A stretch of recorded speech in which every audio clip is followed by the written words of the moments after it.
So then we will come back to your music shortly, but before we do, in the bio of your Instagram page, you have Between Two Books mentioned. Yes. What is Between Two Books?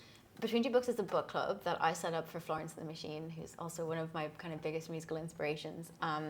So the short story, or the long story short, is that I was a really big fan of Florence and the Machine from the age of like 13. Like, I think it was like Lungs, her first album was like the first album I downloaded on my little iPod, like my little, little iPod Nano or whatever it was. Basically when I was 15 years old, I remember I like just finished the junior cert, and I was like that awkward age where I was like too old to like go on play dates, but I was like too young to like go out with my friends on my own. So I was just so bored like during the summer. So I was just on Twitter, because it was a very different place back then. Yes. But I was on Twitter, and like that's how I connected with other Florence and the Machine fans or people with similar musical tastes to me.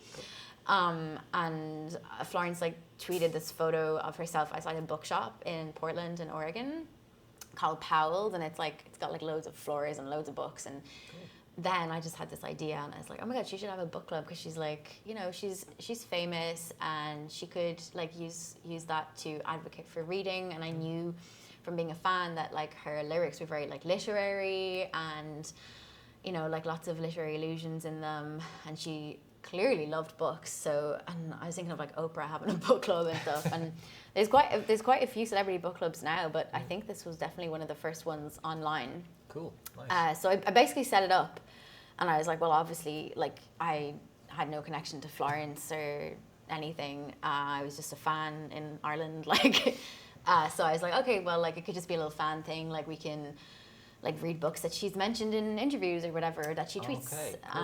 But anyway, like literally the next day she found out about it and was like, let's do this. And it's been going almost 13 years now. Wow. Oh my god. And are you still heavily involved with it yourself? Oh yeah, I'm the creative director of it. So Cool. I work on it like every week. Yeah, so Excellent. we're reading Parable of the Sower by Octavia E. Butler at the moment. Cool, nice. And a new book announced soon. So yeah, it's I absolutely love it, and it's another way that I've somehow, I don't know how, but managed to like make this passion something that I do like every week. My passion for books. Yeah. No, that's brilliant, and it's the kind of thing where you could have sat around and talked about it all day, but you didn't. You said, no, I have an interest in the book club, I have an interest in Florence and the Machine, let's get this kind of thing started, and you jumped at it. And by doing that, it has evolved into this. Yeah, no, I think, I'm not being funny, but I think that's my ADHD. So I was like diagnosed with ADHD 2 years ago.